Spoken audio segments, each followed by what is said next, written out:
So without further delay, let's give it up for This Fire.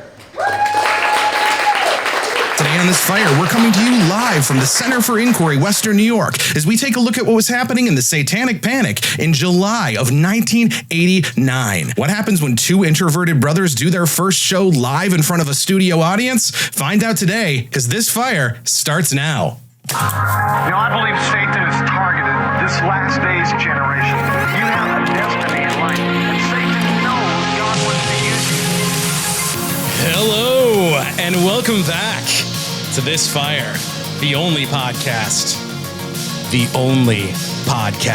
brave enough to take a look back at every episode of Fire By Nite as we explore the Satanic Panic of the 80s, 90s, and today, I am, as always, your host, Steve, and sitting across from me, as always, is my brother from the very same mother, Alec. Alec, how you doing tonight? I'm doing all right. How are you? Let's give it up for Alec. Oh, ladies and gentlemen, the heart of This Fire. And if you couldn't tell by that sound, there is something that's very much so that's not like always today, Alec. No? We are here in front of a live audience for the very first time. We are, right, really. Where are they? Whoa. I'm kidding. You're supposed to Statler and Waldorf for this show, not us.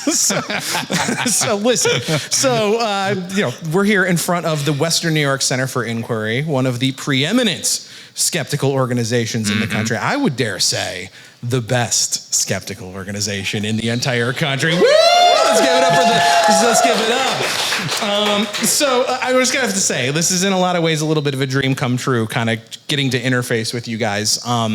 We'll get into it a little bit, our backgrounds here, but as I was deconstructing from evangelical Christianity like 15, 20 years ago at this point, a lot of CFI adjacent podcasts kind of provided a soft landing zone of sorts for like Ono, Ross, and Carey, rest in peace, Skeptic's Guide to the Universe. And so it's really kind of cool to be following in that lineage. And so Alec and I are very humbled. We got to thank Dave for inviting us here. This has been fantastic. We came here a few weeks ago and we were given a tour.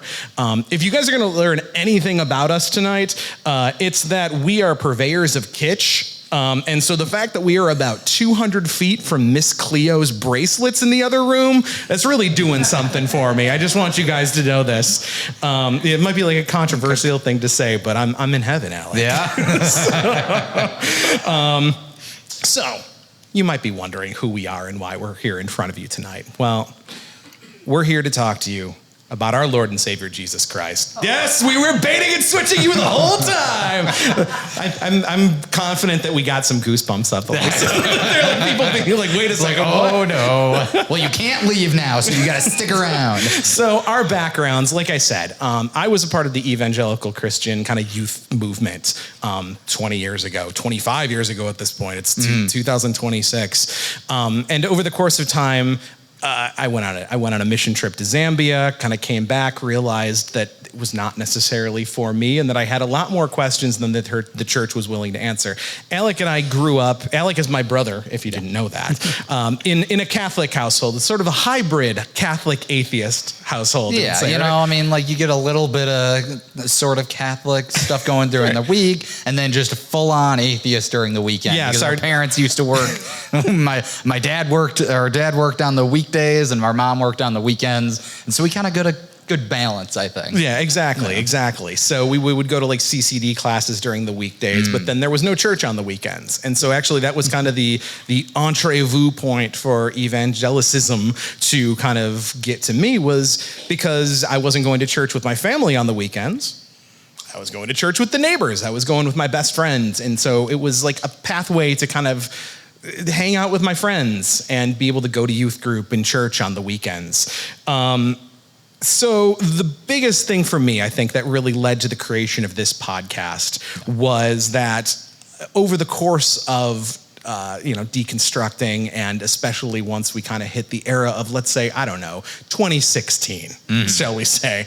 A big what thing. Happened then? I don't know. I don't know. It's just a random number. It could just, okay. But a big thing for me was seeing former community members, family members, and friends that I still have to this day, and they were all of a sudden just falling prey to conspiracy theories and charlatans as the years went on. Their tolerance for televangelists kind of, in the prosperity gospel especially, like people you'd be seeing that would be like, all right, if you sow this seed of $1,000, you'll have the blessing of God on your hands. Is that it? Yeah, that's all you got to do, buddy. So Oh, great. if we can all pool our money, we're going to put up a hat right here. We'll have the blessing. But I think that kind of created an entry point for a lot of things that would come down the path, whether that was QAnon or the anti-vax movement that sprung up during COVID, right? This group that when I was growing up would take me to Christian bookstores, and there would be these massive sections in Christian bookstores that I actually think there would be a little bit of Venn diagram overlap with some place like the CFI, warning about new age cures and kind of like woo like that. And so these would be in the middle of Christian bookstores warning people against, fake religions and things like that. And now all of a sudden they're falling prey to this, right? And so I start to ask myself why, right? Okay. Do you have an answer for that? Not yet. That's why we're doing this podcast. We got a number of years, I think, until we reach the end of this thing. Oh, okay. But I just started thinking, like, why is this the case, right? And I couldn't help but feel like seeing that. I started seeing the Satanic Panic everywhere, right? And I'm a retro media junkie. My long-suffering wife who's sitting in the audience right now. We gotta give her a round of applause too, because she puts up with me telling her about old commercials, things from the 80s and the 70s, like, oh man, this guy uploaded like 3 hours of uninterrupted news coverage from the original Reagan election in 1980, complete with commercials. And all of a sudden, like she deals with me, let's say. So, being that way, I kind of started going down the YouTube rabbit hole and just kind of like searching for like old Satanic Panic coverage to kind of see, because it felt so similar to what I was seeing in the cultural stew of Christianity, especially as we kind of entered the Trump era, right? Sure. So I figure we do like a real quick, what was the Satanic Panic? I have a sneaking suspicion that anybody at this thing right now doesn't need to go super deep down this rabbit hole. But as a quick refresher for anybody who doesn't know, or if somebody just wants a quick brush up on this, this was that period of time from the 80s into the 90s. This is what we're looking at, where books and the media all kind of started fixating on the idea that there was satanic influence everywhere, in games, in movies, in music, right? It kind of started out in the 70s when we started seeing books like Mike Warnicki's The Satan Seller. This is a Christian stand-up comedian who claimed that he was at one point a satanic high priest. And he claims a lot of stuff. He does claim a lot of stuff. A lot of incriminating stuff. That too. You have to wonder why, if somebody's telling you that they were at ceremonies where babies were being sacrificed, why is this man being allowed to be on a chintzy Fire By Nite CBN show and just make these claims without any police intervention? But so in the early 70s, we see him release his book, The Satan Seller, which kind of kicked off a lot of things in terms of these people that were coming to the media and claiming, I was into Satanism, I helped sacrifice people, there were babies that were killed, all of this bad stuff's going on, right? And that percolates throughout the 1970s. And in a lot of ways kind of comes to a head in 1980 when we see Michelle Remembers get released. Is everybody here familiar with Michelle Remembers? A few people. We have done a three-part... I'm so sorry for all of you. We have done a three-part read-along on our show of Michelle Remembers. This kind of kicked things off, especially in the era of talk shows, right? The 1980s. You think about how it's so synonymous with Sally Jessy Raphael and Oprah Winfrey, right? And this fits right in because it's a salacious read. Basically, it boils down to this woman, Michelle Smith, and her... Dr. Lawrence Pazder, who's helping her deal with the fact that she is starting to recover kind of repressed memories. And Michelle believes, or at least is kind of coming up with this sort of almost yes and story over the course of her psychologist sessions, that she was abused ritualistically, satanically, when she was coming up. And it's like this fantastical story that kind of gets pulled out session after session after session. But after a while, you kind of start to realize what the crux of the whole book is. They were dating. That's the fact that Dr. Lawrence Pastor and her had a massive crush on each other. And what you're seeing here right now is an image from People magazine in September of 1980. I actually picked this issue up on eBay not too long ago, where it's a demonstration of Dr. Lawrence's pastor's techniques in terms of trying to help young Michelle in terms of how, being able to free herself from those personal demons of the past. Now, if you take a look, it is cut off a little bit here. Look, I have a laser pointer. Isn't that great? I've never had a laser pointer. This particular therapeutic technique is called taking your shirts off and holding each other on the floor of your psychologist's office, and then having how widely spread is that, like, as far as a technique? Having that printed in a national magazine. So yes. I don't see anything wrong with this. I think that this is perfectly fine. I know, it's the love between a psychotic woman and her abusive therapist. It's just the tale as old as time. Allegedly. They were married. we know where the story goes. I read the book to you. I don't remember any of it. Something about the devil. This is repressed memories for you. So this all started out in a lot of times in these books, but it spilled out into TV. Oprah Winfrey had specials about this, right? And it's kind of hard because of the fact that a lot of Oprah Winfrey's catalog from the 80s is scrubbed from the internet very deliberately so.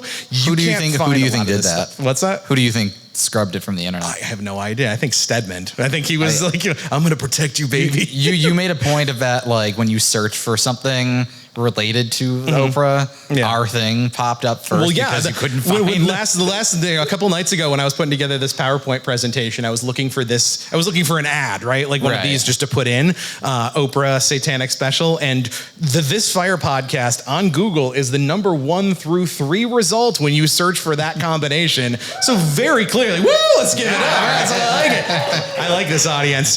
But it's very clear that this is trying to be suppressed, right? Like she doesn't want this stuff out there. We actually did a review of this a number of months ago, and we had to go into some very dark corners of the internet, some very anti-Semitic corners of the internet. Let's say YouTube knockoffs that are frequented by the alt-right because they're surfacing this stuff in their kind of new conspiracy theories. We also had shows like Geraldo's famous Devil Worship Exposing Satan's Underground, and this was a primetime special that was played at 9:00 on national television. It was a massive ratings hit at the time in 1988. So this stuff wasn't just gurgling under the surface or whatever. This was on television being parroted and put out there by some of the biggest names in media. And this wasn't a witch hunt without victims. You had instances like the McMartin preschool case, where in 1983 you had we'll be kind here, a mentally unwell mother who was convinced that her child was being abused by the teachers at the McMartin preschool. And this all kind of led into this giant situation where rumors started to spread, kind of cross-pollinating with books like Michelle Remembers, that there were satanic rituals being performed at the school, leading to what was at the time the most expensive trial in United States history against the teachers of the McMartin preschool and daycare, including jailing one of the McMartin teachers, Ray Bucky, for 5 years without actually being convicted of any crime. So you have a situation where this thing has a toll. This isn't just a situation where it's like, oh, it's kind of fun. Like everybody loves conspiracies, the UFOs and stuff like this had a body count to it. And I mean, like when he gets let out, I assume they're just like, oh, our bad. There's no reparations. Yeah, there's exactly. It's just this ridiculous, justice. This horrible situation, right? Because all the charges were dismissed or acquitted by the early 90s. Sure. So meanwhile, back in the current day, right? Like in the 2020s, I'm watching all this stuff. I'm just sucking all of it in that I can find, right? Some things that I saw back in the day, because again, as an evangelical kid, I would sit there with my little black and white rabbit ears TV and like watch TCT in the middle of the night, because it was one of like the 2 stations that I could get in the 90s. And then some stuff that was new to me, which is when I fixated on a very specific cultural artifact from that era. A monthly TV show called Fire by Nite. Now, this is where I really want to, like, we'll do a little bit of crowd work here. Okay. Who here has heard of Fire by Nite? Oh, We got Dave. Sorry. We got one guy back there. Right? My wife holding up her phone. She knows. So listen, at a very basic level, Fire by Nite could be described as Saturday Night Live for evangelical youth group kids. But like, and that's on our first episode. That's how we described it. This is SNL for Saturday for kids that are going to youth groups, and like they would mail these things out, right? You would subscribe to this, and they would send it to you on a VHS tape. I've actually got like one a once a month thing, right? Once a month, you would receive a VHS like this in the mail, and either you and your family would watch it with discernment at home, or your youth group would put it on when your youth pastor was deciding that they wanted the night off, right? And it's an hour-long television show. Sometimes they add in additional stuff that takes it into overtime. I've got a copy of a 1980 or a 1990 episode that we're going to be watching next year. Satanism Unmasked: The Return. Didn't they already unmask it? They unmasked him 2 years ago. But no, but we're going to return him again. We got to unmask multiple times here. So again, it's not just Saturday Night Live, right? It's got music news. It's got a monthly chart, like it's a Christian version of TRL almost. Mm-hmm. And most astonishingly, and this was when I forced him to watch his first episode of this, watching his face just melt, and like as he realized that the back half of every episode of Fire by Nite is a full half-hour length sitcom that they try to give evangelical families their own version of Growing Pains or The Cosby Show. So all of this was being sent to these subscribers, and eventually it was on Christian television. Sure. I actually looked it up, like, us here in Buffalo, we didn't have Fire by Nite until the mid-90s, and they were starting to kind of air these things at 1:30 in the morning on our TCT station. So eventually, they started kind of syndicating this thing so that people could watch more. And so this was all taking place during the peak and, in theory, the denouement of the Satanic Panic. The show lasts from 1986, kind of like mid-1986, and it peters out mid-1994. There's kind of some gaps in coverage there, but for the most part, that's like what we're looking at, is that 8 years. So at a time where Saturday Night Live was featuring skits like Wayne's World or The Church Lady, viewers of Fire by Nite were being treated to skits like this.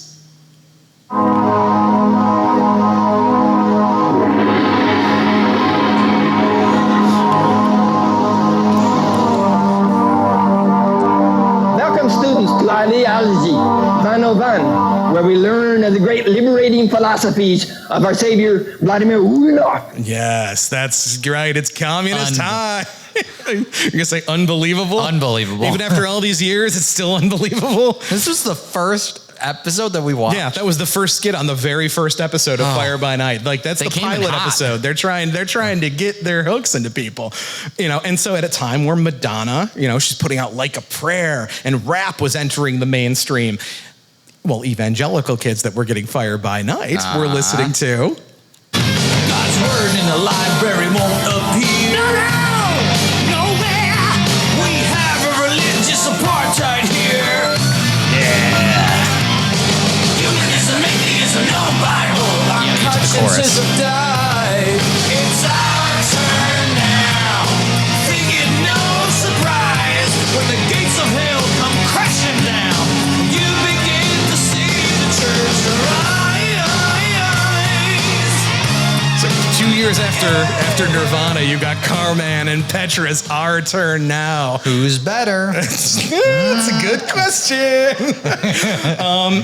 At a time when the world was being introduced to Steve Urkel and his endless romantic quest to win the heart of his neighbor, Laura Winslow, Fire by Nite's resident sitcom Family First was, Wes, what are you doing in my room?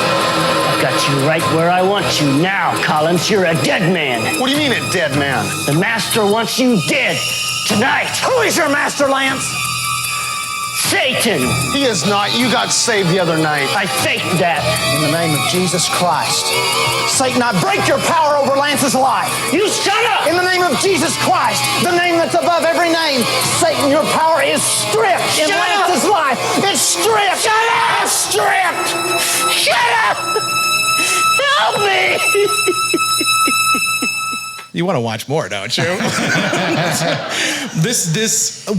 What I'm saying here, and the thesis of this talk is Fire by Nite is the greatest television show that has ever been created. That's why I keep coming back to this. Listen, it's like a parallel dimension, right? It's just everything is wrong. The music, the sitcoms, the movies, everything is being put out here.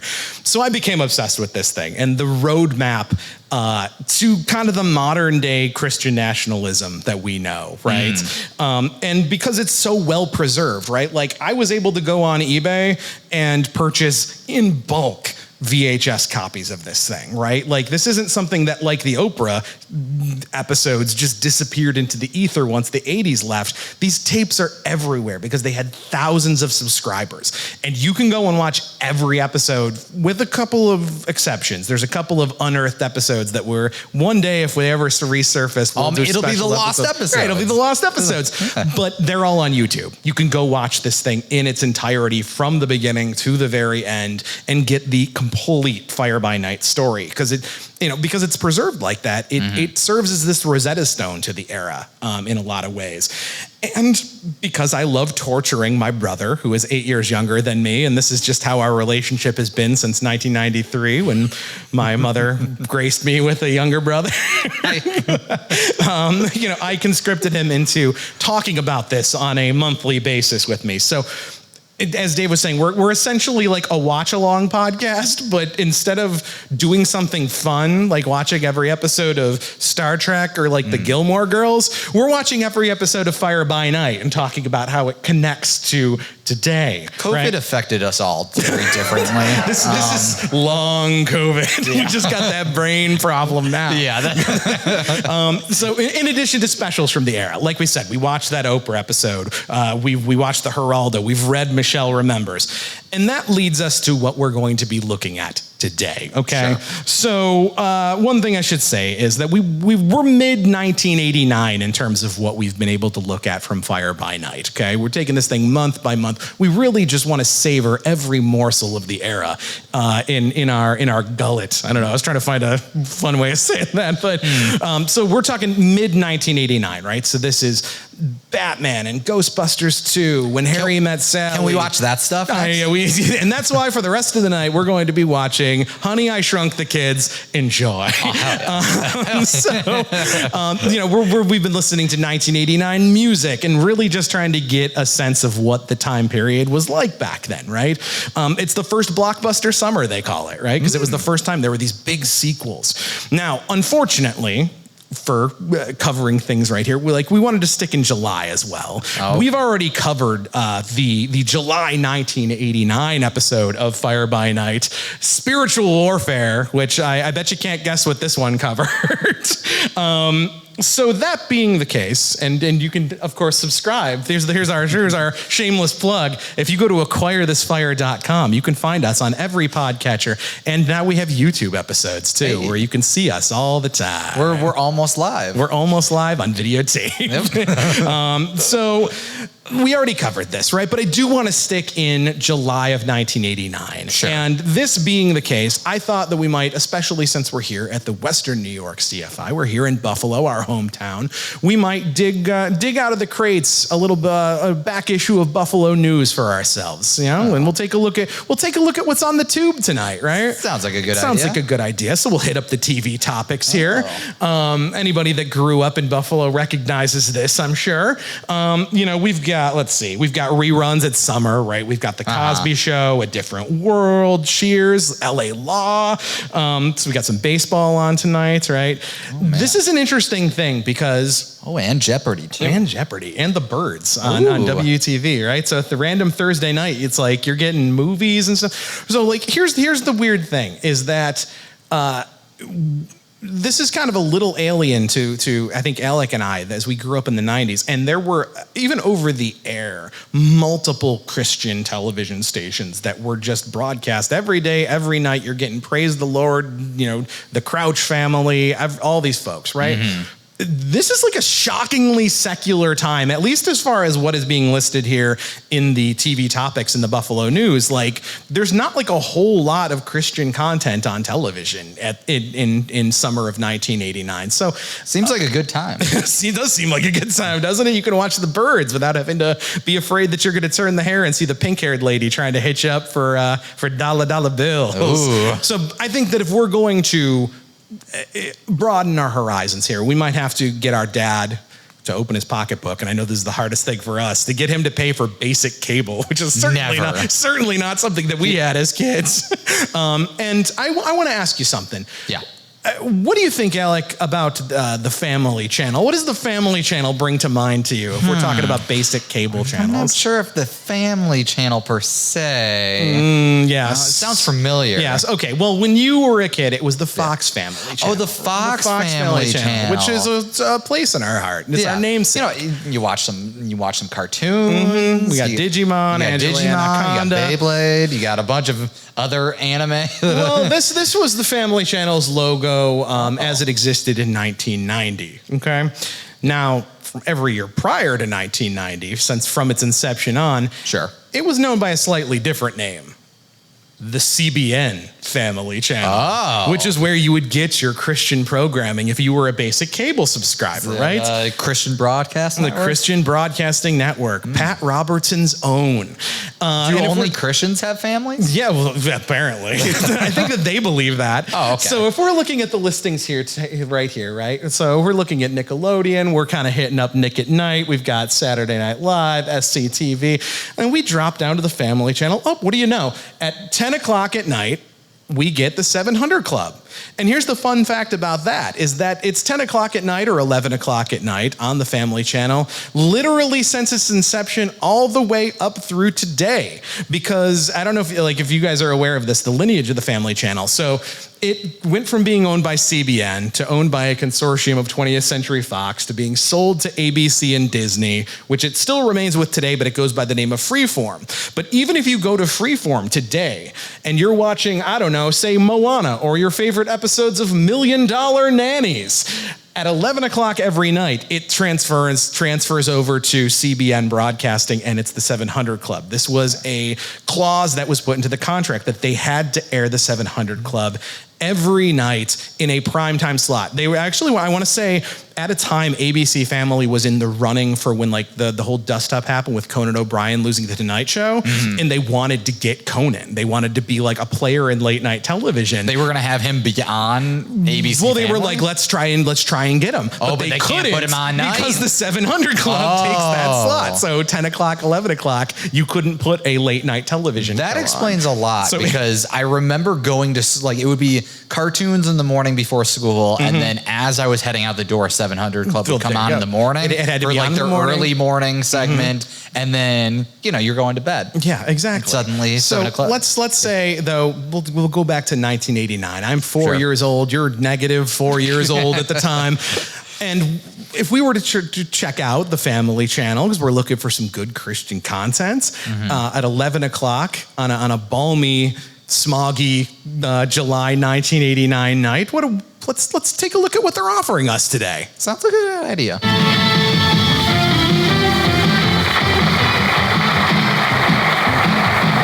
Well, thank you and welcome, ladies and gentlemen, to this edition of the 700 Club. Daily, nearly moment by moment, young people are bombarded by distorted visual images and twisted music messages that are saturating their minds and, yes, sabotaging their futures. Just ahead, a special presentation for you, Satan's Targets. Jackpot. Oh, yeah. So what we are looking at today is one of, not only, but one of the 700 Club's exposés onto Satanism and its impact on your children. Okay, and this episode. So I have not shown Alec these clips before. How did you not feel safe? Did you feel safe back in 1989? I did. You did? Listen, but I mean, I was watching Ghostbusters 2 and Ghostbusters 2? Yeah, I know. With right? the ghosts? Which comes up in this episode. Oh, okay. This episode I think really does act as a great sampler platter of a lot of the things that we've been discussing on our podcast and tonight. Sure. Some are calling it a war on the children. Young people's imaginations have become the battlefield. The media bombards kids today with messages, many with satanic overtones. Satan's not stupid. He understands that kids today are visual, and so he's making a play for excitement, for total involvement of the senses. Okay. First things first, was that guy's name Winky? Oh. Yeah, that did seem... Yeah. Okay, go on. Do you think that this is where The Simpsons got, like, with the, whoa, won't somebody think of the children? 110%. Because it's the Reverend's wife that says that. This is Helen Lovejoy, Helen Lovejoy, the TV show. Okay, but like, listen, the first person to say it wasn't Helen Lovejoy, it was Winky Pratney. Well, yeah. And, so after that passed, thinking, oh, was that guy's name Winky? As it has to be the case with 35-year-old media, my second thought was, I wonder if Winky's still alive. And he is. You can go to Winky Pratney's official. It's Winky. You know it's official because he put it in brackets. So Winky Pratney's official Facebook page there, and he's 81 years young at this point. Happy birthday, Winky. Okay. And this post in particular caught my eye because somebody named Clint's Handyman was asking him, "Do you still do autographs? I would really really enjoy getting my Star Wars, Star Trek book signed. Thank you for your time." I mean, do we think that Clint is asking in good faith, or is he... Oh, I think he's asking in good faith, as would I, because I had to look this up. And in 1978, Winky Pratney was actually the author of a hybrid Star Trek, Star Wars book. That Star Wars. So not a real Star Wars book. And 21st century Christians. I love this picture of Spock because that like set off every like AI generated image like filter in my brain, but like it's from 1978. It's just a screen grab of Leonard Nimoy. Exactly. And reading the back cover, because I wanted to know what this was about. It says Star Wars, Star Trek, and the 21st century Christians. Trust the Force, Luke. Wouldn't it be wonderful if there really was a force, something of great and awesome power available to anyone, anywhere, at any time, who would pay the price to learn of his ways and surrender to its direction? Long, long ago, of a galaxy not far away, it was written, the kingdom of heaven suffers violence, and the violent take it by force. Oh, will you dare to... It's a pun. Yes, exactly. So will you dare to lay aside your limits and trust your life and destiny to the wisdom that holds together the stars? May the force be with you. So it's kind of like a more than a carpenter for nerds. I think it was trying to like get into that like burgeoning market of I feel like the genre force is fiction. ironically much more tangible than what they're trying to push. Yeah, it's a little bit of a mixed message here, but that's okay. Okay. I just think also like this is about Star Wars and Star Trek. And Star Trek, yes. So they don't know anything about either one. I think they're just doing a little hybrid action. There's no magic. Listen, if they had waited 1 year, they could have added Alien to the mix, and I think that would have been really the trifecta. And if you ask Jesus into your heart, like the embryo of a xenomorph, and it bursts forth and makes you a new man, I think that would have been really just what they should have done there. But my fourth thought here was, I need a copy of this, so I went to eBay, and those are some... I just put this slide in here because I wanted to make my wife nervous. I found a copy for $17. So don't worry. We will be reading this in a couple of years, Alec. Okay. Because there's a period of time where Fire By Nite, family first ends. We're going to see the end of their resident sitcom. And they don't quite know what to do for a couple of months, so they take a hard pivot into a Star Trek parody. He's never seen these slides before, by the way. So this is mind-blowing to him. Oh my God, is that Blaine? Yes, that's him. So we're going to circle back to that in just a couple of years when we really need to dig deep into the Star Trek, Star Wars mixed metaphor well here. And as I know Fire by Nite, they love mixing metaphors. Listen, but if there's nothing that I know more than anything, it's that evangelical Christians want to be part of secular pulp culture. Sure. It's like Ariel singing part of your world, but it's like Star Trek and Star Wars, and they just want it all, right? They need to figure out a way to figure out how they fit into that constellation, okay? Back on the 700 Club, though. Sure. We get a little rundown of satanic music. They feature King Diamond, Iron Maiden, some of the kind of like the obvious ones of the time. They do a little focus on the punk rock scene that's in the UK, specifically calling out that these kids are embracing Marxism. Oh. Can you believe it? Does Satanism and Marxism go hand in hand? It's almost like they do, Alec. Oh, that explains the that one skit, Communist High. Yeah, and you know, it's because it's 1989. You got to get one more hit in before the wall comes down. Like, so they're just like they're. It's like all Red Scare must go. So it's like they need to get it all out there. I mean, they've got to. There's got to be like a truth to that. They knew like. I think so. They knew the bell was ringing, so they were like, all right, let's go. It's like, get it out there. We need to get the segment about those Marxist European kids. They spent money. They had to tee it up. Exactly. Yeah. They built the segment already. They can't shelve it. They can't. No, absolutely not. And so after that, speaking of people that desperately want to be a part of a world that they're criticizing, Alec, we get a visit from an old friend. Saturday morning cartoons are not what they used to be. Today's generation sees an abundance of occultic symbols. The 13 Ghosts of Scooby-Doo contains a mixture of witches, demons, and spells. Wicked witches, demon clouds? Where do we start, Mr. Van Gool? You start by getting that spell book before those foolish witches destroy the world. Phil Phillips, expert on occultic influences in cartoons, explains. Cultic heroes are being lifted up as gods before our children, and our children are receiving them as such. One of them is He-Man.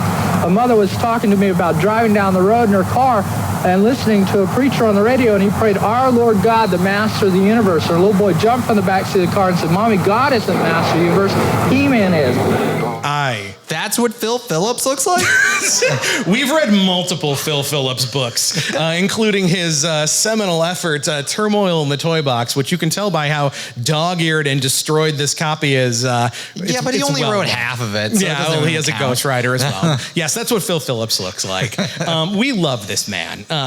Turmoil in the Toy Box is a book that, if you're not familiar with it, this is kind of like the 1-2 punch where it's like, if you had all those specials, the Geraldo special, the Oprah special, telling you, be afraid, the Satanists are coming for your kids. This was like the manual for that, right? This was sold in every Christian bookstore. It was a massive hit. And if you had parents in the 1980s who told you that He-Man was evil, it probably came from Phil Phillips. But let me tell you this. The parts of Turmoil in the Toy Box that Phil Phillips wrote are some of my favorite things I have ever read in my entire life, and I mean that without hyperbole. I mean, you can genuinely tell which parts he actually wrote, because they come from a very genuine place, I guess. Yeah. His parts are genuine, like a very simple man who wants to tell stories about his interaction with He-Man toys. And then his ghostwriter sections are basically hard facts about, like, this is the plot. This is the plot of Transformers. Transformers had over 40 million toy sales in 1940. It's just information tables, right? Facts. It's like when you used to be able to have like Wikipedia print a book for you. You just take one of the articles and just print it out. But Phil Phillips' stories in this are phenomenal. I mean, there's a story in here where he talks about his dad. He would watch Lassie with his dad, and there was an episode where Lassie ran into a burning barn, and then it was a to be continued.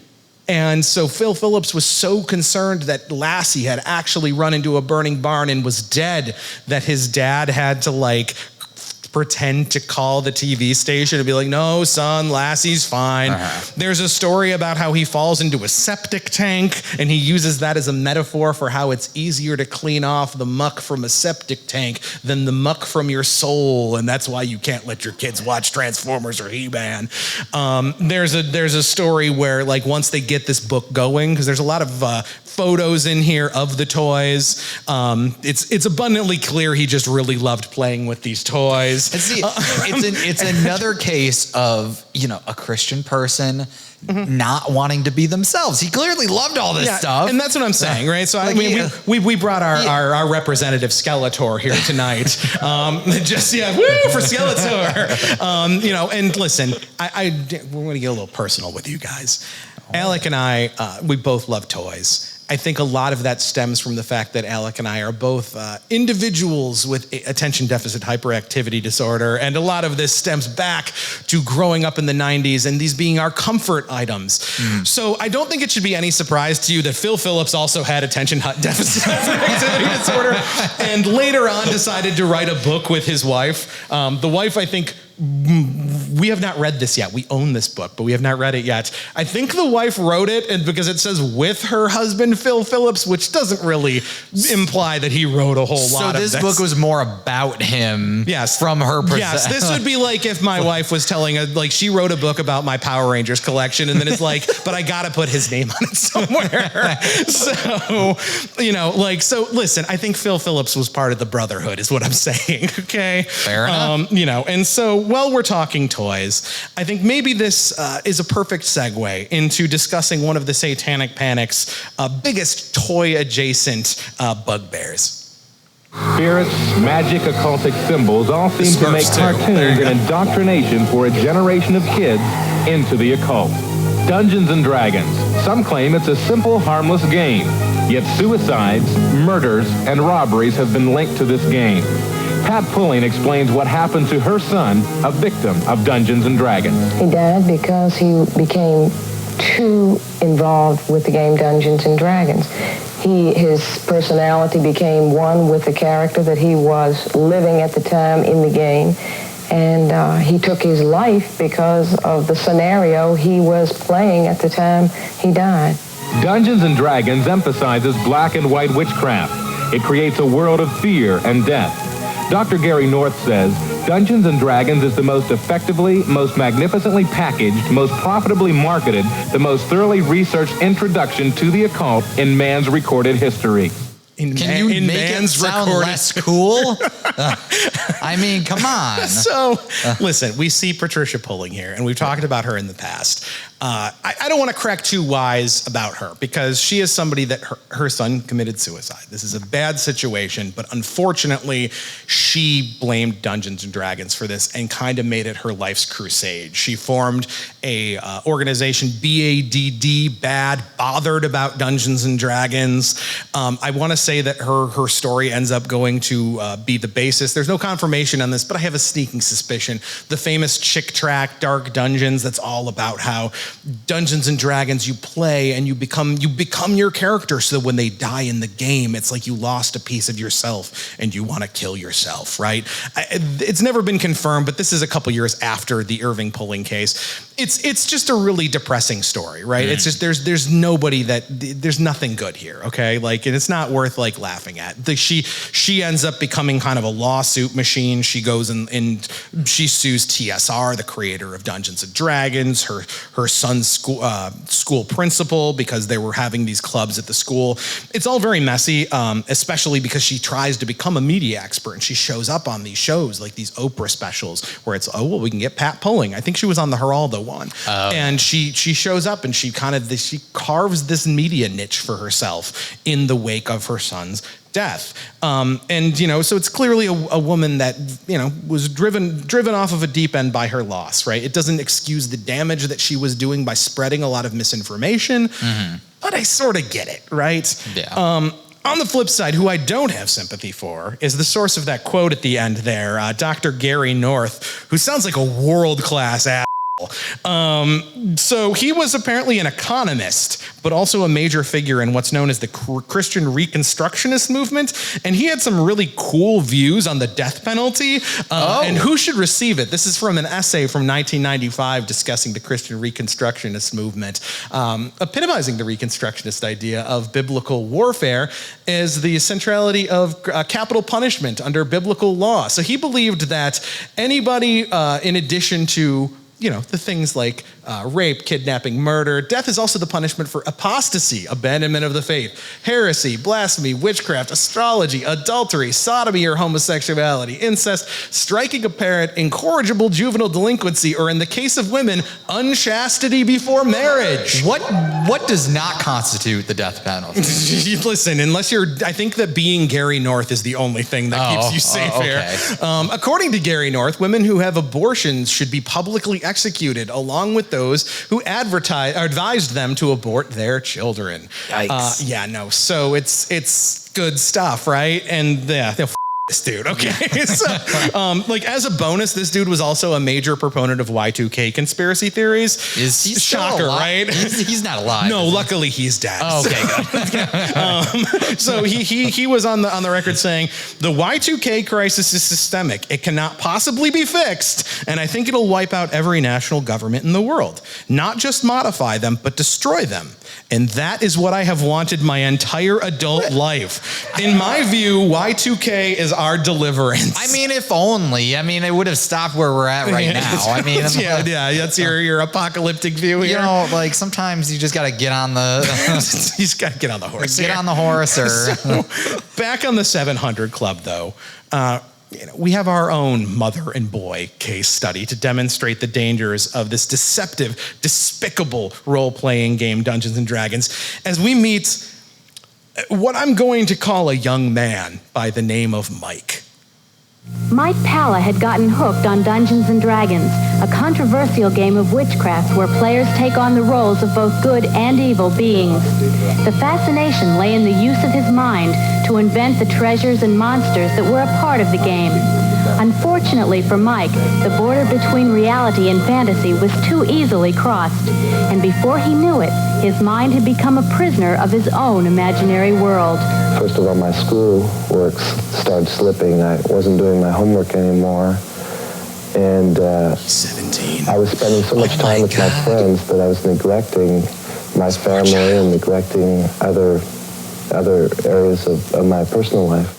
So, Alec, tale as old as time. 45-year-old high school student meets a board game. His grades start slipping, and bam, Satanism slips in when mom wasn't looking. So, Okay. Yeah. And look, Alec, you cannot tell me that the producers of the 700 Club didn't have a little fun with this segment. The dark shadows of the day soon crept into Mike's dreams as wild, grisly nightmares haunted his sleep. I would see just horrific, awful, just bloody and horrible creatures hacking at my friends, and I would stand there and watch my friends as they would be just hacked apart, and they were just incredibly gory dreams. And I would wake up at night, oftentimes I'd be so upset that I would not be able to sleep for the rest of the evening. I just like to imagine. Did Mike go on to be an actor? Yeah, right? He's good, right? He's believable. Yeah. Also, do you think 700 Club has an onboard artist to draw all these demons? If I had to guess, those are images from the Monster Manual that the editor superimposed. But even still, that whoever produced this segment had just a ball with it, just being like, Mike, we need you to toss and turn in your small little bed. Yeah. Okay, keep tossing and turning. Okay, now we're gonna get it again from another angle. Okay, now pretend you're scared. Oh, wake up! You're scared. Oh, yeah. And then they put the demons over them. Here's another thing. Yeah.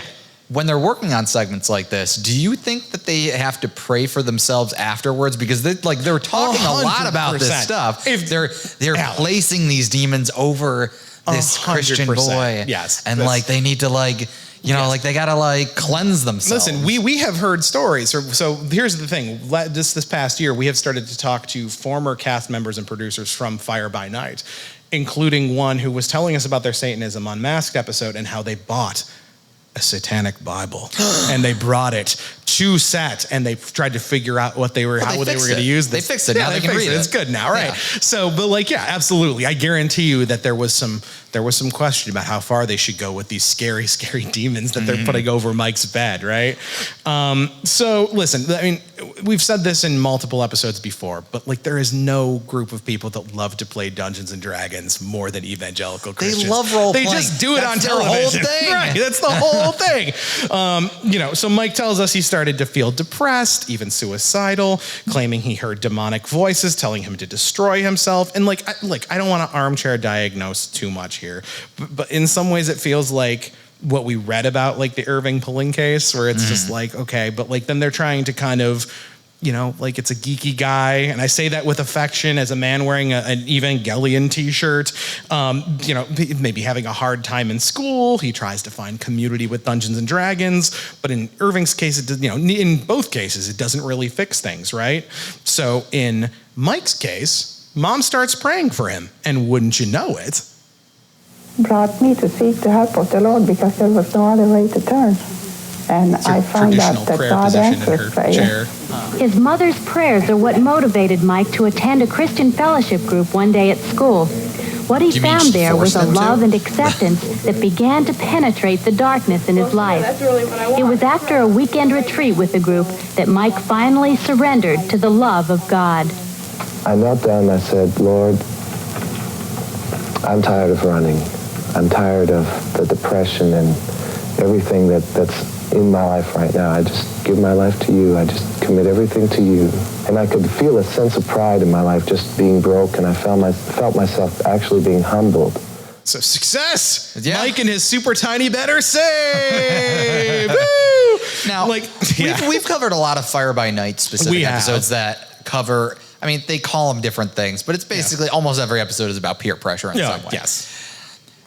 It feels to me like whenever you hear, I mean, like with exceptions, obviously, in terms of like, I don't know, whatever. It feels like there's a lot of like, oh, my child likes this thing. I don't like that thing.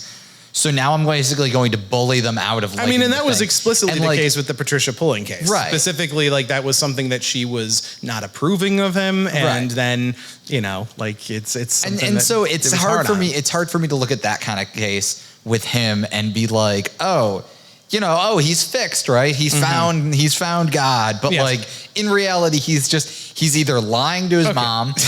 I don't think he's lying. Still doing it. Listen, I don't think still playing D&D, or he's like, he's given up something that he genuinely liked or loved, and that's like, that's taking a part of him away. Here's the thing, Alec. I think I figured this thing out, though. Okay. Like, I think I figured out why the Bible Club was able to pull him out of his depression, but D&D was not, right? Sure. So I want you to humor me for a moment. We're going to do a little A-B comparison. We're here at the Center for Inquiry, so I think it's probably time we do a little bit of science. We're going to make some observations here, okay? Sure. So first exhibit A, the D&D Club. Here he is. He's playing D&D with his friends, right? He's making maps. He's in the monster manual, right? And now let's take a look at exhibit B. So, call me crazy, but I have a sneaking suspicion that maybe Mike just wanted to hang out with girls that weren't his mom, and that might have been the thing that pulled him. Well, too bad for them. They're all Christians and they're not interested. So listen, everything worked out fine. Mike had a dalliance with the dark side, right? But through the power of prayer and eye contact with girls his own age, he was saved. This is a happy ending, right? Awesome. Yay. Oh, no. And it wasn't very long after that I took all of my Dungeons and Dragons stuff and threw it out and burned some of it. Mike's darkened spirit came alive. No longer lost in his world of fantasy, Mike has found a new passion, serving the one who turned his life around. As a student at Christ for the Nations Institute in Dallas, Mike is preparing for the ministry, and no one could be more pleased than his mother. Christ means the most to Michael now. He wants to serve the Lord with all his heart.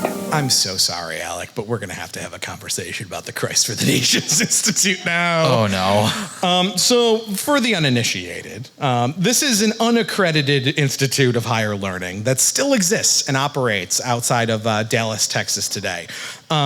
Broadview, it's a school that trains up missionaries, okay? And it prepares them to church plant across the globe. It was founded by a man named Gordon Lindsay in 1970. I don't know if you ever heard of Gordon Lindsay, old G. Linds here. Okay. But before I talk about Lindsay, you should also know that For the Nations is a really lovely school that, according to Wikipedia, has a number of intramural sports, including flag football, basketball, volleyball, and soccer. Isn't that nice? I think that is just, we needed a little something. They're now something no neutral. contact sports then. And a little something neutral about it before we get into Gordon. They don't Lindsay. like violence at this school. No. Well, we'll see. So Gordon Lindsay was an evangelist that was born in 1906 in the little town of Zion, Illinois, which name alone tells you everything you need to know. I mean, do you think it's coincidence or? Listen, I think that this was destiny. Okay. This was a town that was founded in 1900 by a Scottish-Australian faith healer that had just moved to the United States a decade prior. He moved to Chicago eventually in order to ply his trade for the anticipated crowds at the Chicago World's Fair in 1893. The town... That World's Fair went very well, didn't it? My understanding is yes. So the town has been referred to by academics as, and let me get this right, a carefully devised large-scale platform for securities frauds, and until the 1940s, actually had flat earth doctrine enshrined as part of the city's religious and educational code, as a cultist named Wilbur Glenn Voliva came to take over the town after its founder, and decided that that's something that every public school kid needed to learn. Isn't this the plot of the Ghostbusters like sequel movie? With Phoebe? I believe you're correct. Yes, when the Gozerians took over a small town in the Midwest. Yeah, no, I think you're on the money with this thing. But like for Christians. Yes, but for Christians. Okay. So Zion, Illinois is where Gozer's coming next, is what we're finding here. The city of Zion was reforming its stance on a globe Earth after the death of its crackpot cult leader. Gordon Lindsay was busy himself, organizing the 1940 Anglo-Saxon World Federation Convention, which was a convention that would be host to not only KKK sympathizers, but also a number of adherents to the British Israelite movement. Alec, what does that mean to you? What year was this again? 1940. Oh, the British Israelites. They're a little early for what they're. Oh, this would be when they're planning. Well, they're planning. So this is a group that believes that Brits are the real descendants of the 10 tribes of ancient Israel, and I'm sorry, what? They believe that the British crown and the monarchy is the continuation of the royal line of King David. Okay, stuff, right? Hold on, wait. Yeah, cool stuff. But look, just because Christ for the Nations was founded by an unsavory figure, it doesn't mean that it's a bad school. Okay. I'm sure there's been plenty of upstanding alumni from the Institute. And when word spread that Vance Luther Belter, the man charged with murder and attempted murder in Minnesota for attacking and assassinating elected political officials, was a student at Christ for the Nations between 1988 and 1990, we're told a straight-A student, the Bible school found itself in a storm of vitriol. We got lots of emails, we got phone calls, we were blasted on social media attacking us, saying that shocking things, that we are responsible for the assassination in Minnesota. We've heard phrases like, you guys are the American ISIS. This is not who we are. This is not what we believe in. We're not a cult. We're not teaching violence at all. And we actually do the very opposite. Yeah, like podcast meeting. But yeah, this isn't getting any better. Uh-oh. He was there at the same time as Mike. They were probably, you're right. They were probably they were both straight A students at the Christ for Nations. He was a straight A student. Yeah. He was doing good. Exactly. Okay. I figured this out. Okay. We can get back on our feet here. It's tough, but you can't judge an institution based on one lunatic that happened to go there 40 years ago. So I think it's only fair that we give leadership a chance to address it. Sure. The school has had to increase security because of the anger aimed at it, in part around a statement from Gordon Lindsay, Christ for the Nations founder. It's sad when we hear people twisting words such as what my grandfather used to say, go every day and pray one violent prayer a day. That's one of the main things that he would say. And what does that mean? Go on. It's nothing to do with violence in the physical at all. It's to be fervent and in your prayer, passionate with what you pray about, with your faith. After what has happened, and much of the focus has been on that sentence, do you plan to take that down off your website? I don't happen to take it. I'm not going to take it down. It's about passion. It's about love. It's and about community. love and really sticking it to everybody else. Praying one violent prayer every day. Listen, maybe it's just best we move on from this segment. Back on the 700 Club, I think we could all use just a little palate cleanser as we come to the end here. And America's grandpa, Pat Robertson, he's closing out the show with a little bedtime story for all of us. This is by far the longest clip that I've prepared for the evening, but to be honest, I didn't know what would have been edited out of this couple minutes, so I just want you to soak this story in, Alec. Okay. I want to tell you about a 17-year-old girl that I encountered a few years ago. That's not a good when a group start. of teenagers had joined my teenage daughter in holding what they call a coffee house in our garage. And one night, about 9:20 in the summertime, they came to me and they said, listen, there's a girl in here who's demon-possessed. We want you to help us. Well, I thought they didn't know what they were talking about, so I was slightly delayed, but finally I came out, and here was this girl crouched down like an animal. I went my my country daughter's up an against idiot, the so fence. I was delayed, And and I said finished to doing her, the dishes, "What's and the then I matter?" came She said, out. well, every time they pray, something inside of me says, get out of here. And I said, is that what it is? And she said, yes, I just can't stand this voice inside of me that just wants to explode when these people pray. Well, I said, would you mind if I prayed for you? And she said, oh, no, don't do that, don't. And I then said, well, I'm going to pray for you. And there were a couple of fellows standing around. I said, look, would you just please hold her hands? And I'm going to pray for her. And so I began to pray. And something happened to that girl. She was very small, slight of build, 17 years old, and she began to speak in another voice. And the voice said to me, you can't have her, she's mine. And I thought, what am I dealing with? This is demonic. And I said, Satan, that's a lie. She belongs to Jesus. You come out of her. And then this same voice coming through this little girl said, you can't have her. We've won. We've won. And I said, that's a lie. Jesus has won. You have been beaten. And then she was struggling and she screamed at the top of her voice, let me go. And there was this unearthly scream coming out of her. And I said, God, help me. Because I didn't know what else to do. And Jesus said, this kind comes out by prayer. And I began to pray. I said, Father, I need your help. In Jesus' name, Satan, let her go. And at that moment, her body went limp, and she opened her eyes. And I said, do you remember any of this? The answer was no. And I said, would you like to have Jesus come in your heart? She said, yes. I said, would you pray with me? She said, fine. And she prayed and received Jesus Christ into her heart, went back into this meeting, and later said it was the happiest night of her life. She had given an entrance to Satan a year before, and she was visiting friends in the state of New Jersey, and they had been involved in some kind of an occult procedure. Is it real? She's a big sports fan. They spoke to me. I know it's real. And they came out of her, and she was happy and at peace. So this girl's demons came from New Jersey. Like, she went to a hockey game. You have to understand this. She went to a hockey game. So listen, I said that was a very long made-up story. Well, very long made-up stories are a Pat Robertson specialty. Yeah. Listen, I have, this is the third time I'm saying this tonight. There is nobody that loves to play Dungeons and Dragons more than evangelical They love Christians, role-playing. right? And ideas just pop into their heads. And they're the just best. like, they how can can yes I? and this stuff just on and on. Unfortunately, we can't yes and any more of this because that's all we got. Okay, like again, we've talked about preservation of this stuff is very poor. It's one of the reasons why Fire By Nite is so unique, is the fact that we have, as far as we can tell, all but 2 episodes of it. It is preserved in its entirety for the most part. But, you know, like the video cuts out here. Pat's audition for Are You Afraid of the Dark?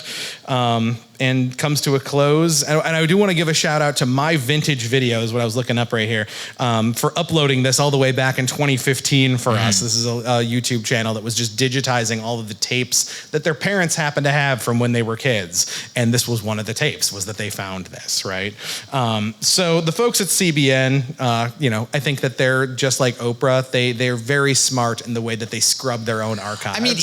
That's like if you don't have anything to hide, then you don't scrub your stuff, right? Yeah. I've been taking down episodes for our show. You have? Yeah, no, from the early days. Well, I don't listen to our show, so I wouldn't even notice. Okay. But that's how you know when somebody's running some kind of grift, yeah, right? when they're not willing to preserve their own history, their tracks, right? Yeah, exactly, and that's because then they can always go back and cover that stuff again, but there's no evidence that they didn't already do it. I think that is an excellent point, and that's why back here in 2026, though, right? I mean, we don't have the rest of that episode, but in 2026, it doesn't take long, though, to see the still radiant, glowing fallout from programming like this, right? We see it in the way that our politicians talk today. The barbarians are in the gate. Congress put In God We Trust above the rostrum because they wanted to remind everybody who would ever serve in this body in Congress that there's a huge distinction between us and the Soviets' philosophy. Communism, Marxism, socialism, all this begins with the premise that there is no God. Look, I'm a happy warrior, man. I like to get up and have fun, but it's just not a fun time. We're in a war. We're in a philosophical war to save the greatest nation in the history of the world. We see it in churches right here in our own very backyard as local pastors speak to their congregations like this. I heard a profoundly disturbing radio show about a new documentary that's going to be released next month. And it's all about Christian nationalism, those dangerous Christian nationalists. Turn to the person next to you and say, he's talking about you. There has been created an unholy alliance between Marxism, radical wokeism, radical leftism, an unholy alliance between Marxism and radical Islam. I hope you are registered to vote. I hope you are praying. I hope you are ready. It's right here, 20 minutes up from my house. And we see it in viral videos, moments that were not really meant to be seen. Those were all on YouTube, right? And in the case of our politicians on C-SPAN, we see it in viral videos where, at the risk of sounding moral panicky myself, kids at vacation Bible schools are being exposed to skits like this.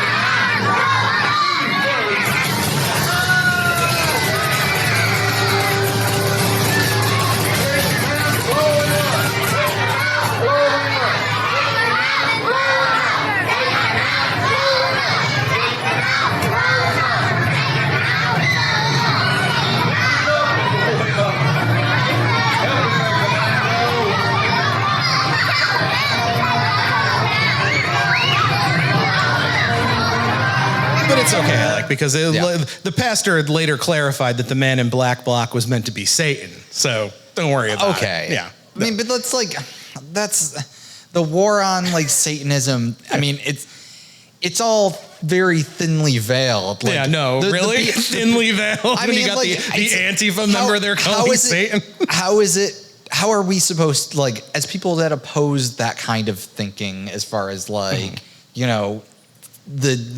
anti-Satanism, not that we're necessarily Satanists, but the people we're opposing that ideology of blaming everything that we don't understand or even they're using this as an excuse to point guns at people like us. It's all about demonization, right? Right. They're demonizing people critical thought. Are not on board, and then they say, you have Satan in your heart or whatever, and that's why it's okay for them to point do a whatever gun they're gonna do, or do whatever, right? Exactly. It's meanwhile they're gonna talk about how they're they don't feel safe. They don't feel safe in school. They don't feel safe in public. But then, like, they're talking up they have these talking points that make anybody that is not already on board with their stuff, like public enemy number one. And then you end up with politicians being shot. You have innocent people in the streets being shot. You have churches being shot because the people that are picking up those messages, they don't always have like the capability to like, you know, process what's actually being shown to them. So then they end up just letting it all out wherever. But all they know is violence. Right. They're praying for violence. And right? all this goes back to, you know, times, decades back, right? Places like the Christ for the Nations Institute and just the rhetoric that's been radiating out of the community for, you know, like a century now almost, right? Because at the end of the day, Alec and I, we start every episode of our show with this. We say we're watching every episode of Fire by Nite as we take a look back at the satanic panic of the 80s, 90s, and today. Because the reality is that, well, it's undergone a rebrand. Well, it's, you know, it's cut its ties with liabilities. Like, you know, Mike Warnicki, he's a fraudster. He's able to be cut loose, right? They stopped talking about Dungeons and Dragons. The Satanic Panic is still raging today. All of those clips are from, I mean, 2 of those clips are from the last 2 months. And then the stuff from Orchard Park is from just within the last couple of years in election cycles, right? It's all still going on, right? And I think it catches people off guard because I don't think your average Creaster, your Christmas Easter Christian, understands that this is the cultural engine beneath their own faith, let alone those on the outside entirely who just don't understand. Like, I've seen people be shocked in 2016, 2020, 2024 at people and their, you know, their Christian family members. How could my aunt do this? How could my uncle do this? How could my coworker do this? And it's because this is the undercurrent. This is the lifeblood of this, right? And, you know, it's, I think, important, and this is maybe, you know, we're talking about the thesis statement of this show. I think it's important to look at Christian media from the past, right? And the roadmap that they've given us to Christian nationalism and what's going on today. And we take it and we dust it off and we have to pay attention, right? Yeah. You know, not forgetting to have a little fun in the process, but, you know, maybe we can just figure out how to educate people by looking back at this stuff and figure out how to protect not just ourselves, but vulnerable people that we care about. I mean, by spreading this word here. Satan has moved on from toys and board games and moved into political and socio-economic. Now he's playing with all of us. Now he's playing with all of us, and it's not good. So, Alec. Yeah. Where can people find you on the internet? Okay. the hard segue. Yeah, you can find me on Blue Sky. I'm at Hollow Monster Fox, HOLO Monster Fox. You know, I just talk about nerdy stuff anyways there. That's, you know, like you're a more well-balanced individual than myself. It's all out. Because one ear and out the other when I leave this place. Well, you're on Instagram talking about video games and Pokemon. I'm on Instagram at This Fire Pod and on Blue Sky at the same. And you can find us at acquirethisfire.com. It's got all the links to all the places you can subscribe to us. There's a contact form if you want to send us questions, comments, concerns. Yeah. And next time on This Fire. You know, you see some of these movies that have come out and portray Jesus as some kind of weakling, as a person who struggled with his own identity. And I want you to know that Jesus was not like any of these things. Jesus had a purpose and he had a cause. Jesus was tough, man. He was a carpenter. He wasn't some kind of wimp. I mean, he was a modern day construction worker. So that's right. Next time, we're going to be returning to our main series as we at long last discover what it means to be real men, Alec. Oh, finally. I'm a man. After 41 years and 30-something years, we're going to figure out what it means to be a man as we take a look back at the September 1989 episode of Fire by Nite, Jesus Tougher Than Nails. Get it? Nails? Because he's a carpenter. Yeah, you know, you're not wrong. I hadn't thought about that part. I was just thinking about the whole crucifixion thing. Oh, okay. See, I didn't think of that. Yeah. Until next time, I'm Steve. And I'm Alec. And we'll see you later. And to play us out, if this works, we'll see. We have one more piece of connective tissue from 1989 to 2026, where Christian contemporary music's biggest star, Forrest Frank, Frank teams up with one of the new kids on the block to deliver the Song of Summer 2026. Peace. Muhammad is still in his tomb, and Joseph Smith is still in his tomb, and Buddha is still in his tomb, and Confucius is still in his tomb. But there is one man who was not found in the tomb.